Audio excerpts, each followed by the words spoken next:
सभी को राम राम। आज मैं आपको 9th क्लास के लिए फर्स्ट टर्म का जो क्वेश्चन पेपर आया था सितंबर 2021 में, उसको मैं सॉल्व करके बताऊंगा।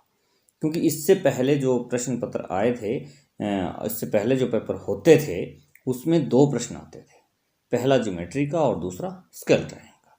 इस बार पैटर्न चेंज हुआ और मुझे बहुत अच्छा लगा। इस तरह का निर्णय जिन भी अधिकारियों ने लिया, मैं उनका बहुत बहुत धन्यवाद करता हूं। क्योंकि अभी तक जो पहले जो पैटर्न आता था उसमें अगर मान लो ज्योमेट्री किसी बच्चे को नहीं आती है तो वो बच्चा रह जाता था। स्केल तो खैर होती थोड़ी मुश्किल है, तो बच्चे के बिल्कुल भी नंबर नहीं आते थे। ये जो नया पैटर्न यूज़ किया है ये बहुत अच्छा मुझे लगा है। क्योंकि जो 15 क्वेश्चन आपके हैं, 15 नंबर का जो आपका ज्योमेट्री पॉलीगॉन सर्कल में से जो क्वेश्चन पूछे जाते हैं, ऑब्जेक्टिव टाइप है चाहे सीधा प्रश्न है, उसमें बच्चों के 15 में से कम 12-14 नंबर जो है वो जरूर आ सकते हैं। 10-12 नंबर तो आते ही आते हैं बच्चों के। तो हमारा बच्चा जो फेल होने से बच जाता है। लॉकडाउन की स्थिति में तो बहुत ज़्यादा समस्या हो गई थी कि बच्चा जो ना, हमारा 9th-10th का बच्चा पास होने के लिए जूझता था। बड़े मुश्किल से बच्चा पास होता था क्योंकि नहीं कर पाता था बच्चा कवर इसको। तो इस बार जो ये चेंजिंग हुई है 60-40 की, मुझे बहुत अच्छा ये लगा। दिल से मैं धन्यवाद करता हूँ अधिकारियों को जिन्होंने ये निर्णय लिया। और मुझे बहुत सारे ड्राइंग भाइयों का भी फ़ोन आए कि सर ये बहुत अच्छा रहा है। इस तरह का अगर सुझाव आपका है और ये जो है आगे तक पहुंचा और ये अच्छा कार्य हुआ है, हम चाहेंगे कि बोर्ड में जो फाइनल पेपर रहेगा, वैसे तो फर्स्ट टर्म में, बट फाइनल जो पेपर रहेगा उसमें भी इसी तरह का जो है वो प्रश्न पत्र बनना चाहिए। तो देरी ना करते हुए हम शुरू करते हैं। इसको सॉल्व करके मैं आपको बता देता हूँ कि पहली बार इस तरह का प्रश्न आया है, तो थोड़ा सा इसमें जो है वो मैं सॉल्व करके आपको बता देता हूँ बच्चों को।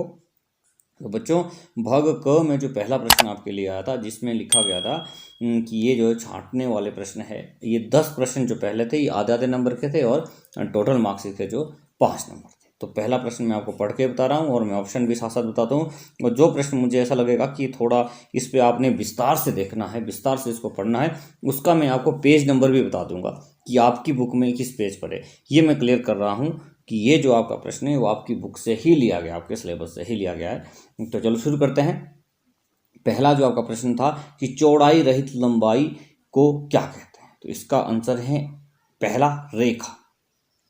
दूसरा प्रश्न है, दो असमांतर रेखाओं को आपस में मिलाने से डैश बनता है। तो दो असमांतर रेखाओं को आपस में मिलाने से बनता है कौन। ये आपका तीसरा जो आपको ऑप्शन दिया गया था।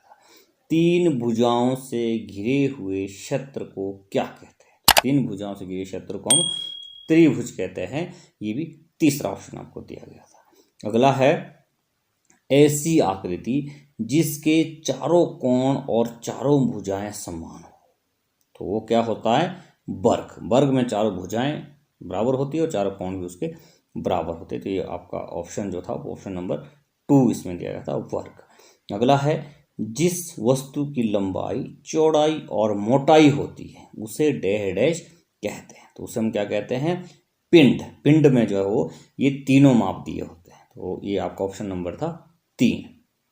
अगला है, ऐसी आकृति जिसके 6 बराबर वर्ग बनते हैं। ऐसी आकृति जिसमें 6 बराबर वर्ग बनते हैं वो क्या होता है बच्चों, घन। घन जो होता है उसमें 6 बराबर वर्ग बनते हैं और ये ऑप्शन नंबर 2 आपका दिया गया है। अगला है, यह एक सादा चित्र है। इसके आधार भुजाओं के साथ समद्विबाहु त्रिभुज का चित्र बनाते हैं जो एक शीर्ष पर मिलते हैं। तो ये भी आपका सॉलिड ज्योमेट्री में से ही प्रश्न है और इसका आंसर है आपका ऑप्शन नंबर 3 जो दिया गया है। ये आपका इसको बोलते हैं, ये इसके जो है ना आधार पे एक त्रिभुजें बनती है और सभी जो है वो एक शीर्ष पे मिलती है। अगला है, ऐसा पिंड जिसके ऊपर नीचे दोनों सिरों पर वर्ग बनते हैं तथा 4 आयतें बनती है। ये भी पिंड ज्योमेट्री में से है। ये क्या होता है बच्चों, जो आपका 8वां प्रश्न ये दिया गया है जिसमें वर्ग है, नीचे ऊपर भी वर्ग है और 4 आयतें बनती है। आप दिमाग अगर लगाएं और आपने पढ़ा होगा तो इसको बच्चों बोलते हैं वर्ग घन क्षेत्र। ये आपका वर्ग घन क्षेत्र है और ऑप्शन नंबर 1 ही दिया गया है। अगला है, वस्तु चित्रण में दोनों पंक्तियों में कुल कितने बच्चे बैठते हैं। तो एक टाइम में जो है वो सेमी सर्कल में 2 पंक्तियों में बच्चे बैठते हैं और कितने बच्चे बैठते हैं, 13 बच्चे बच्चों एक टाइम में इसमें बैठते हैं और ये ऑप्शन नंबर 3 आपका है। अगला है वस्तु चित्रण में पूरे कागज का कितना भाग प्रयोग होता है। ये प्रश्न जो है वो आपकी बुक में पेज नंबर 111 पे दिया गया है, आप वहाँ पे विस्तार से इसको पढ़ सकते हैं। इसका आंसर है 3/4, ऑप्शन नंबर 3 जो दिया गया है ये इसका आंसर है। यदि विस्तार से आप पढ़ना चाहें तो 9th-10th की जो बुक है उसमें आप ऑप्शन पेज नंबर 111 पे आप इसको देख सकते हैं और विस्तार से इसको पढ़ सकते हैं। अगला प्रश्न है 11वां। अभी तक के जो 10 प्रश्न थे बच्चों ये आधे नंबर के थे। अगला जो प्रश्न है ये थोड़े से मुश्किल हो सकता है। मुश्किल तो कुछ भी नहीं होता है, पर थोड़े से आपको ये लग सकता है कि हमने ये चीज़ नहीं पढ़ी थी, तो इसके जो नंबर है वो बढ़ जाते हैं। ये आधे नंबर से 1 नंबर का प्रश्न हो जाता है और अगले 5 प्रश्न जो ये 1-1 नंबर के और 5 नंबर इसमें आपको मिलेंगे। प्रश्न नंबर 11 हम पढ़ते हैं। वस्तु चित्रण में प्रकाश व छाया को मुख्य कितने भागों में बांटा जा सकता है। तो इसका ऑप्शन है ऑप्शन नंबर 2। ये जो है वो 3 भागों में हम इसको बांटते हैं और यदि आपने पढ़ना होगा बच्चों तो ये पेज नंबर 115 पे दिया गया, वहाँ विस्तार से पढ़ सकते हैं। वस्तु चित्रण में अगला है वस्तु चित्रण में धरातल रेखा से पहली पंक्ति की दूरी कितनी होती है। तो ये आप देख सकते हैं, इसमें आप ऑप्शन को पढ़िए। 3 ऑप्शनों में फुट दिया गया है और एक ऑप्शन है जिसमें मीटर दिया गया है, तो मीन्स ऑप्शन नंबर 2 है 2 मीटर होता है। और ये अगर आप देखना चाहें तो एक पेज नंबर 116 पे ये दिया गया है, इसका आंसर है। अगला है चित्र संयोजन के मुख्य अंग कितने होते हैं। ये कितने होते हैं बेटा चित्र संयोजन के अंग, ये होते हैं आपके ऑप्शन नंबर 3 में देखिए 6 अंग होते हैं। और यदि आपने पढ़ना है तो 129 पेज नंबर पे आप जाकर के इसको देख सकते हैं। 14वां क्वेश्चन है द्वितीय श्रेणी में कितने रंग होते हैं। तो बच्चों द्वितीय श्रेणी में 3 रंग होते हैं और आप पढ़ लेना, इसको देख लेना, पेज नंबर 152 पे दिया गया है। ये हरा होता है, संतरी होता है और जामुनी रंग होता है। ये 3 जो है द्वितीय रंग होते हैं। लास्ट क्वेश्चन इसमें है जो ऑब्जेक्टिव टाइप में है, डिज़ाइन के कितने अंग होते हैं।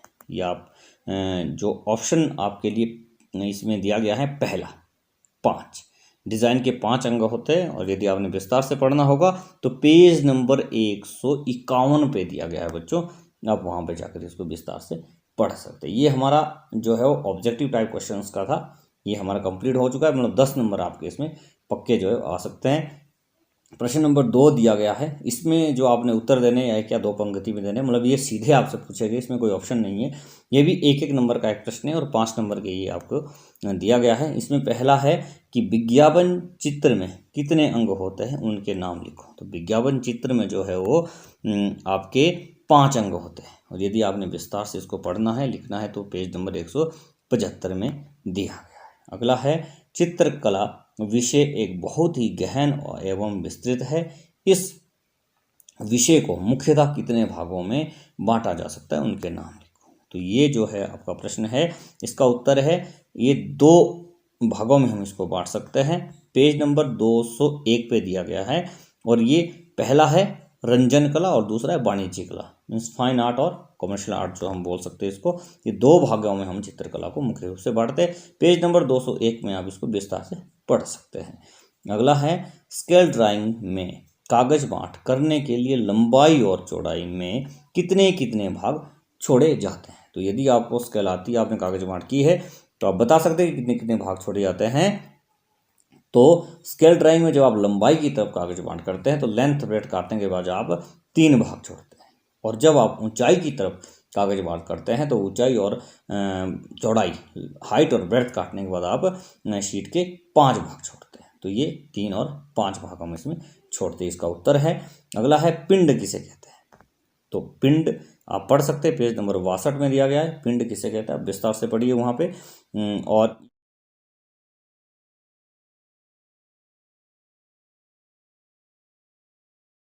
ये आपके लिए अगला है इंद्रधनुष में कितने रंग होते हैं, उनके नाम लिखो। तो इंद्रधनुष में बच्चों 7 रंग होते हैं और विब गियर करके इसकी एक शॉर्ट फॉर्म आती है। वी फॉर आपका वॉलेट होता है, I for indigo, B for blue, G for green Y for yellow, O for orange और R फॉर रेड होता है। तो ये विवग्योर इसकी शॉर्ट फॉर्म है और 7 रंग इसमें होते हैं। तो ये आपके जो है वो 5 क्वेश्चन दिए गए, इसमें कोई भी अथवा का नहीं है, ऑप्शन नहीं है, ये आपने पाँचों ही करने हैं और पाँचों के उत्तर आप विस्तार से लिखेंगे तो आपको 5 नंबर पूरे मिलेंगे। अगला है भाग ख है, इसमें आपके ज्योमेट्रिकल आपके लिए प्रश्न दिए गए, 6 प्रश्न दिए गए, 6 में से 4 आपके कंपलसरी है और 2 प्रश्नों में ऑप्शन दिया गया है, ये अथवा में है। और ये 3-3 नंबर के 5 प्रश्न आपने इसमें करने हैं, 15 नंबर का ये पूरा रहेगा। पहले जो 12 नंबर के 4 क्वेश्चन आपने करने हैं वो मैं आपको जल्दी से बता देता हूँ कि ए बी रेखा पर समद्विबाहु त्रिभुज बनाओ जबकि आधार ए बी और एक भुजा डी दी गई है। तो ये जो आपका प्रश्न है ये प्रश्न नंबर है 41 और पेज नंबर है 21। अगला है दी हुई चाप ए बी के प्रकार द्वारा 2 समान भाग करो। तो ये जो है वो पेज नंबर आपका है 5 और प्रश्न नंबर है 2, ये वाला प्रश्न है।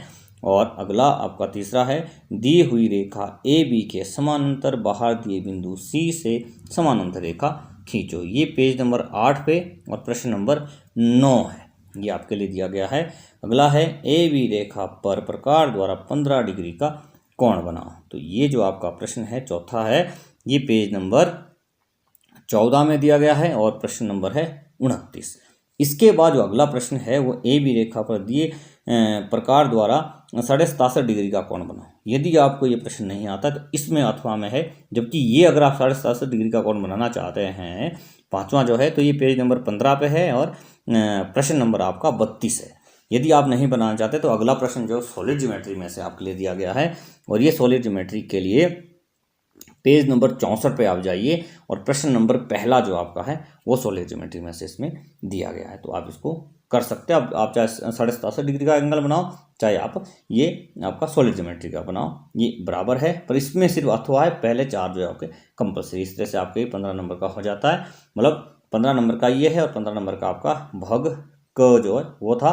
तो ये आपका 30 नंबर का पेपर कंप्लीट हो चुका है। बचते आपके 50 में से 20 नंबर है, तो 20 नंबर की आपको स्केल पूछी गई है आपसे। ये जो आपकी स्केल है ये स्केल नंबर 2 आपके लिए दी गई है, फट्टे की स्केल है।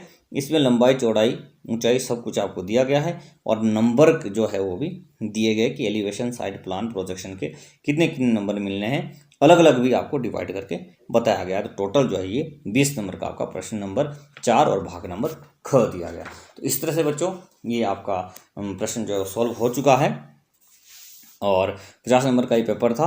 आपको ये पेपर कैसा लगा बच्चों, आप भी कमेंट करके हमें बताइए और हम कोशिश करेंगे कि यदि आप ये सक्सेस रहता है और आपको ये अच्छा लगता है तो जो है वो फाइनल पेपर जो आता है उसमें भी कोशिश कर सकते हैं हम कि इसी तरह का पेपर बने। कोशिश सकते हैं, ज़रूरी नहीं है कि ये पक्का ही ऐसा होगा, कोशिश हम ऐसी करवा सकते हैं। यदि आपको वीडियो पसंद आई है तो वीडियो को लाइक करो, चैनल को सब्सक्राइब करो, ताकि इस तरह की और मोटिवेशन वीडियो जो है आपको मिलती रहे, जिससे कि आप प्रोत्साहित हो और आपको सीखने के लिए कुछ मिले।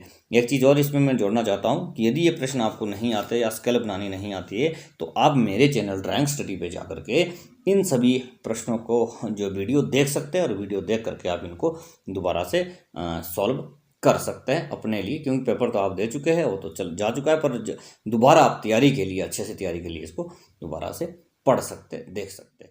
Thanks for watching.